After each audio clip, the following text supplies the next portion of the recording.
Today we will learn the subscription account. Subscription is the main amount received by the NPO periodically from its members. It may be received quarterly, half-yearly or yearly. Subscription account का main motive है the amount to be transferred in income and expenditure account. देखो amount receipt and payment में जितना भी subscription receive हुआ है, subscription receive either of this year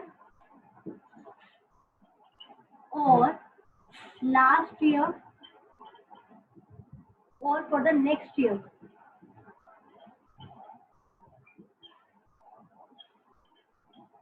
It will be transferred to receipt and payment account. It's shown on the debit side of receipt and payment account. Receipt and payment is prepared on the cash basis. So the amount received, either it is of this year or the last year or the next year, will be debited to the receipt and payment account. But in income expenditure, we will transfer only the amount which is to be received for this year, that is for the current year. Because income and expenditure account is prepared on accrual basis. Income and expenditure account is prepared on the accrual basis. That means only the current year income is to be recorded in this account. Either it is received or not, it is irrelevant. जितना आपको subscription receive होना चाहिए इस साल में according to the number of number should be credited to the income and expenditure account, चाहे आपको receive हुआ हो या ना हुआ हो. तो इसके लिए हमें सब्सक्रिप्शन अकाउंट बनाना बेटर रहेगा. सब्सक्रिप्शन अकाउंट कैसे बनाए? यहाँ पर्टिकुलर्स,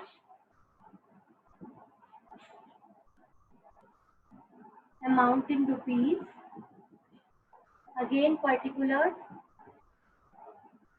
अमाउंट इन रुपीज. कोई भी लेजर बनाना है हमें रूल्स ऑफ डेबिट क्रेडिट के अकॉर्डिंग ही बनाना है. If it is given the balance of subscription outstanding subscription account, then outstanding subscription means वो सब्सक्रिप्शन जो हमें रिसीव होना चाहिए था बट रिसीव नहीं हुआ है this year. So outstanding subscription is an asset. So debit, the opening balance will be on the debit side. To balance BD. This is opening outstanding subscription. And closing outstanding will be on the credit side by balance CD. Closing outstanding balance. If subscription received in advance, then it is a liability for the firm, so it will come on the credit side by balance BD. Advance subscription, opening advance and to balance CD, it will be the closing advance subscription.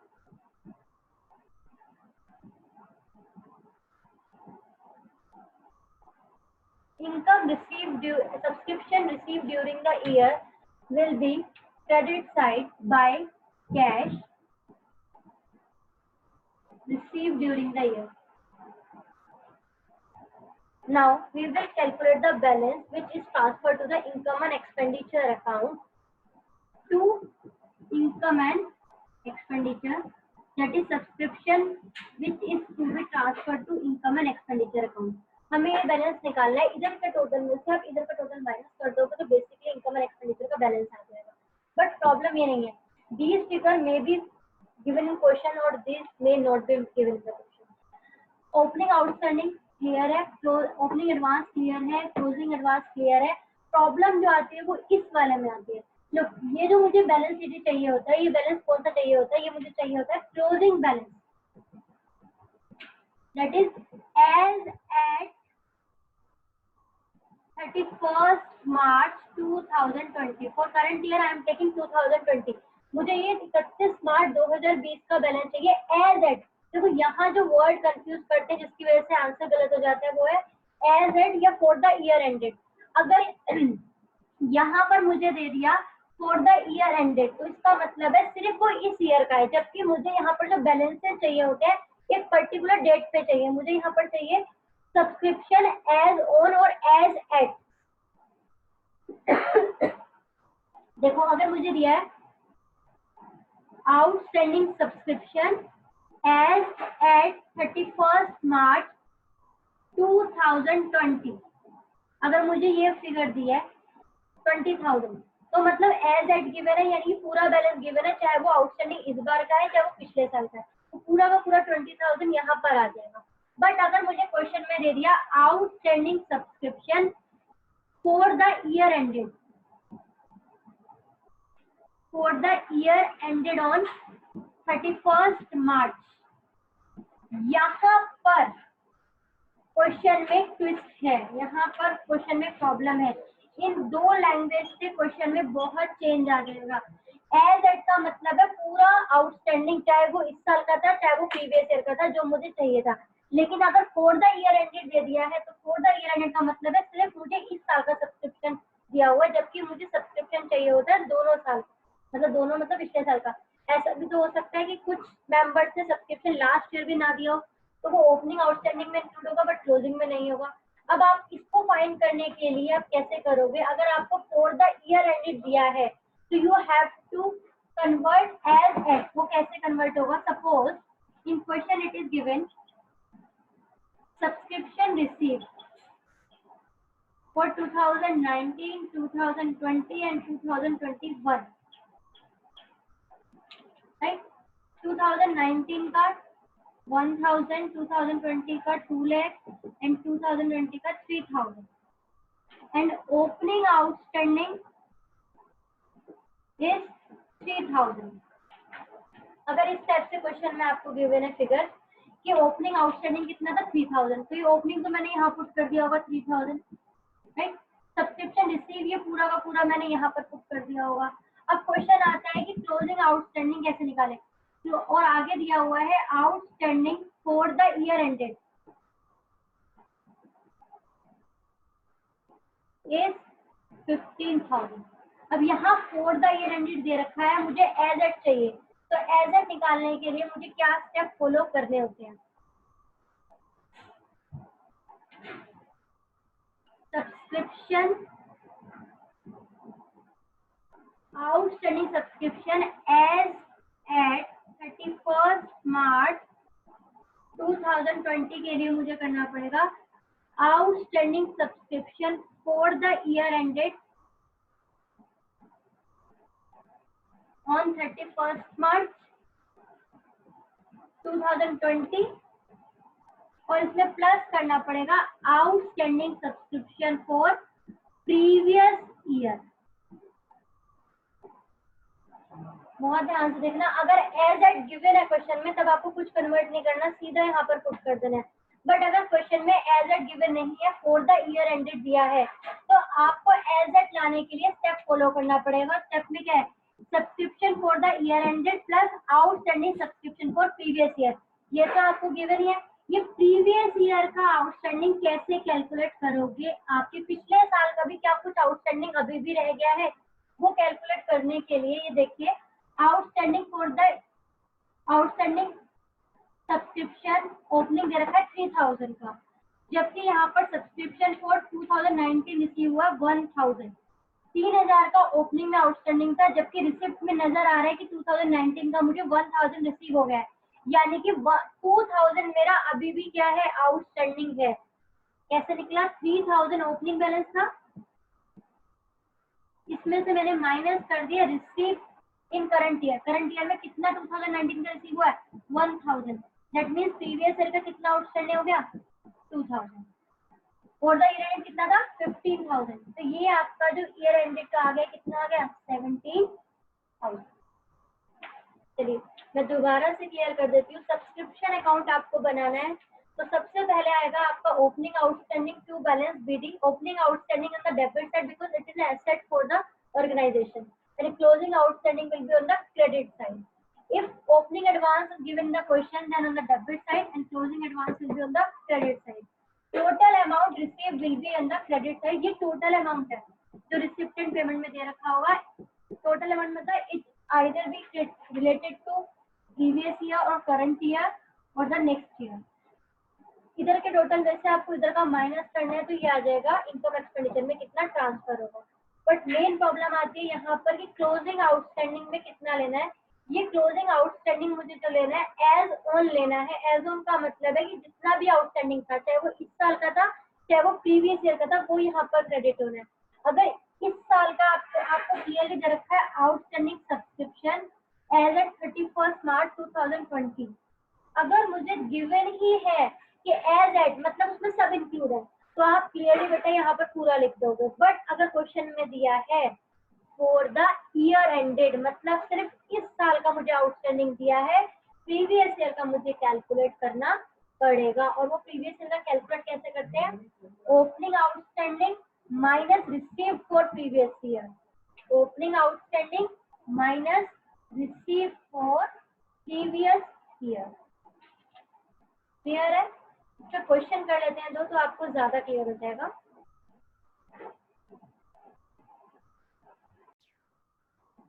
For making it more clear, we will take the example of two questions. Question number 20 of your book, page number 1.63. Question number 20 and question number 21.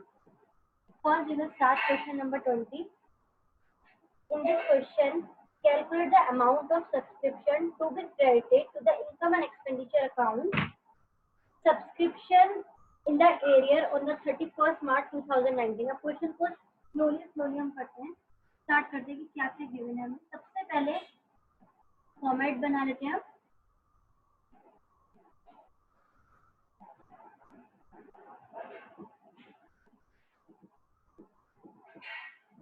Subscription account. First figure which is given in the question is subscription in arrear on 31st March 2019. हम 2020 का बना रहे हैं और ये 19 का दे रखा है, इट मीन्स ओपनिंग आउटस्टैंडिंग। साथ साथ पुट करते चलेंगे टू बैलेंस बीडी रुपीज 500।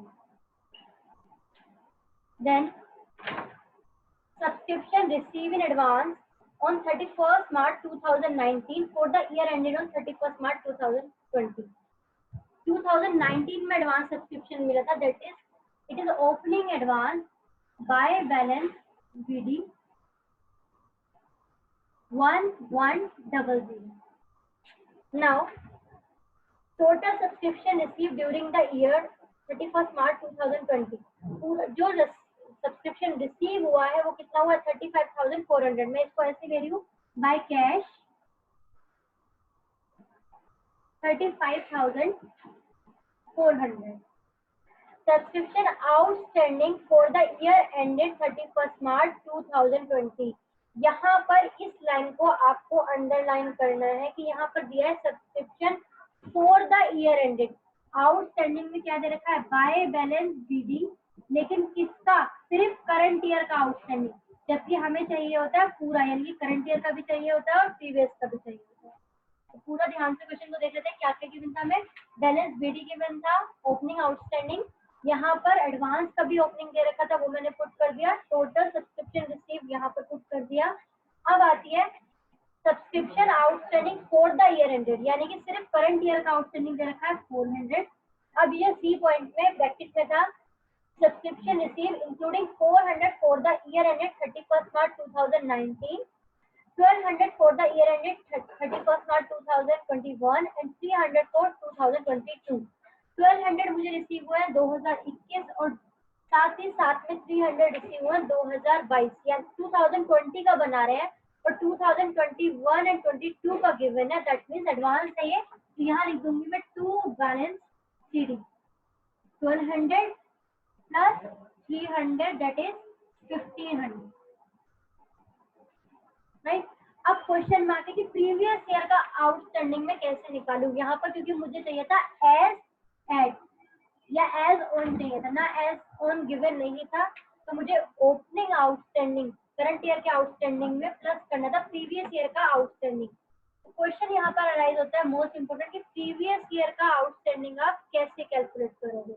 तो उसका सिंपल सा मेथड है opening outstanding minus amount receive for previous year. Previous year का कितना आउटस्टैंडिंग मुझे रिसीव हो रहा है? Opening outstanding was 500, amount receive for previous year, ये कैसे पता चलेगा? आपको इसी लाइन में दे रखा है इंक्लूडिंग 400 फॉर द 2019 2019 के 400 मुझे रिसीव हो गए, यानी कि -400। तो प्रीवियस ईयर का आउटस्टैंडिंग कितना आ गया मेरा 100। यहाँ पर मैं पुट कर दूंगी 100। तो ये जो बैलेंस सीडी आएगा यहाँ पर वो कितना आएगा आपका 500। अब मुझे ओपनिंग बैलेंस पता है, आउटस्टैंडिंग का, क्लोजिंग आउटस्टैंडिंग पता है, ओपनिंग एडवांस पता है, क्लोजिंग एडवांस पता है, टोटल अमाउंट रिसीव पता है। तो यहाँ पर बैलेंसिंग फिगर निकल के आ जाएगी to income and expenditure as a balancing figure. ये आप कैलकुलेट करें। क्लियर है?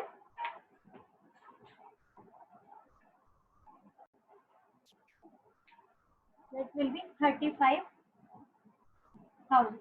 मैं इसे फिर से रिपीट कर देती हूँ। इस क्वेश्चन में ओपनिंग आउटस्टैंडिंग गिवन था, we are making the subscription for 31 March 2020। तो 2019 का था, इसलिए वो क्या था ओपनिंग आउटस्टैंडिंग था। उसके बाद टोटल रिसीव था वो मैंने यहाँ पुट कर दिया, ओपनिंग एडवांस था। यहाँ पर जो क्लोजिंग आउटस्टैंडिंग था वो दे रखा था outstanding for the year ended 31 March. That means कि वो सिर्फ करंट ईयर का आउटस्टैंडिंग दे रखा था, जबकि हमें चाहिए होता है आउटस्टैंडिंग ओवरऑल, मतलब प्रीवियस ईयर का भी और करंट ईयर का भी। तो यहाँ पर मैंने प्रीवियस ईयर का कैलकुलेट किया है। किस तरीके से कैलकुलेट किया है, कैसे पता चलेगा कि मुझे प्रीवियस ईयर का कितना था। देखो प्रीवियस ईयर ओपनिंग का आउटस्टैंडिंग था 500 रुपये, 500, जबकि रिसीव पिछले साल का रिसीव दे रखा है 400, यानी कि 100 रुपीज अभी भी आउटस्टैंडिंग है जो प्रीवियस ईयर के मुझे नहीं मिले। तो प्रीवियस आउटस्टैंडिंग कितना हो गया 100, इस बार का 400, तो टोटल कितना हो गया 500। Clear? Now we will do question number 21।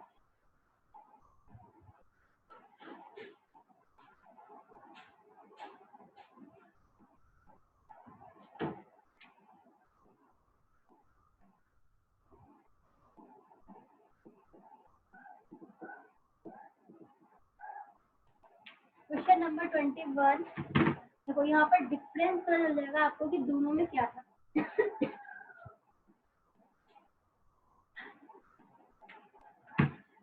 Subscription received during the year ended 31st March 2020 is 3,58,500 by cash 3,58,500. Subscription outstanding on 31st March 2019। हम 2020 का बना रहे हैं, इससे 2019 का ओपनिंग बैलेंस हो जाएगा to balance BD 30,000। Subscription received in advance on 31st March 2019, opening advance दे रखा है by balance BD 22,500। Subscription receive in advance on 31st March 2020, यानी कि करंट ईयर का एडवांस है to balance CD 13,500। Subscription outstanding on 31st March 2020। यहाँ पर इस लाइन को अंडरलाइन कर लीजिए आप कि 31st March on 31st March 2020, यानी कि हमें एज ऑन सब्सक्रिप्शन दे रखा है। दैट मीन्स प्रीवियस ईयर का भी और करंट ईयर का दोनों का इंक्लूड करके यहाँ पर डायरेक्ट लिख देंगे बाय बैलेंस CD कितना 37,500। देखो यहाँ पर मैंने जो प्रीवियस क्वेश्चन में स्टेप किया था वो नहीं किया है, क्योंकि यहाँ पर दे रखा है एज ऑन 31st March 2020। यहाँ पर क्लियरली दे रखा है कि इस डेट पर आपका आउटस्टैंडिंग इतना है। दैट मीन्स इसमें प्रीवियस ईयर का भी इंक्लूड है और इस ईयर का भी इंक्लूड है।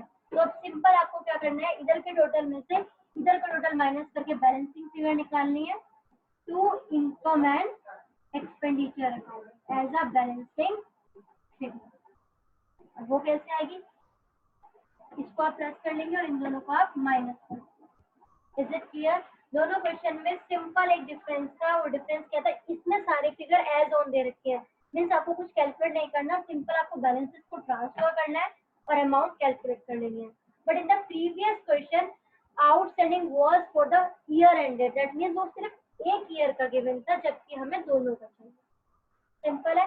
तो क्वेश्चन नंबर 20 एंड 21 से आपको क्लियर हो जाएगा for the year ended and as on.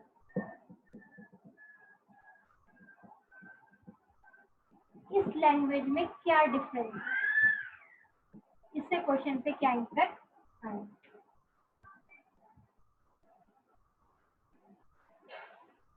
Thank you so much, students. Now you can do homework. Page number 1.63, question number 16 to question number 24. Thank you so much.